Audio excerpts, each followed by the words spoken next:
This protocol provides real-time analysis of two major bioenergetic pathways, mitochondrial respiration and glycolysis, in freshly dissected ex vivo mouse retinal tissues.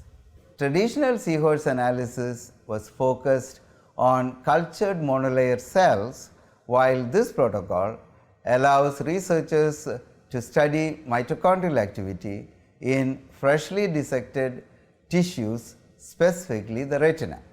This technique is used to study mitochondrial activities and glycolysis flux in retinas of inherited retinal degeneration mouse models.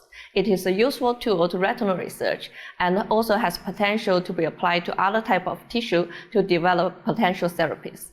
The most difficult part of this protocol is to obtain quality punch discs from freshly dissected mouse retina, so it's recommended that the individual who performs this technique has good retinal dissecting skills.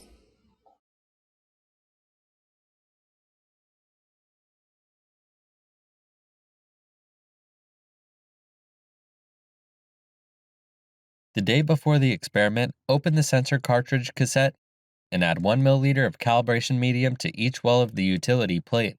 Incubate overnight in a carbon dioxide-free incubator at 37 degrees Celsius to activate the fluorophores. On the day of the experiment, prepare assay medium and dilute compound drugs from stock. Warm up the assay medium in a 37 degrees Celsius water bath.